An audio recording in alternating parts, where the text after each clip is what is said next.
បាទថ្ងៃនេះជូនមេធីមមកថតបត់ថ្មីគីឡូភក្តីគីឡូលីអីមានអីលោតទេតោះគីឡូនេះមកមកថតបត់ចម្រៀង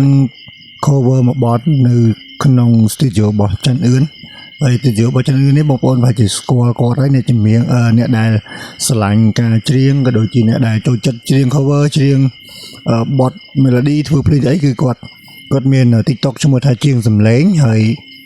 Facebook page របស់គាត់ក៏មានឈ្មោះថាជាងសំឡេងដែរហើយនេះជាកិត្តិយសមួយដែរដែលគាត់ហៅមកជាង cover នៅ studio របស់គាត់ហើយមកជាងនេះក៏អត់មានអស់លុយអស់កាក់អីដែរដោយសារតែគាត់នេះក៏ជា fan របស់ខ្ញុំតាំងពីដើមមកដែលខ្ញុំធ្វើវីដេអូណាហើយបើសិនជាបងប្អូនចង់ធ្វើចម្រៀងឬមួយក៏ធ្វើបទ original ឬមួយក៏អីអាចតាក់ទងទៅគាត់បានគឺ team របស់គាត់មានដូចជាច័ន្ទអឿននេះមួយហើយឆ្ងាយដែលគាត់មានជា rapper ដែលមានឈ្មោះថា Channel Dollar Real ណាហើយមួយទៀតបងរដ្ឋាស៊ុនរដ្ឋានឹងក៏គាត់ជាគ្រូភ្លេងដែរហើយនេះបង Mind David សិតតែគ្នាគាត់ប្រហែលអ្នកហ្នឹងគឺសិតតាំងតែជាអ្នកខាងធ្វើភ្លេងអ្នកដែលស្រឡាញ់ចូលចិត្តចម្រៀងចង់ cover ចម្រៀងអីតាក់ទងទៅពួកគាត់បានព្រោះអីពួកគាត់មានទឹកដៃម្នាក់សិតតែ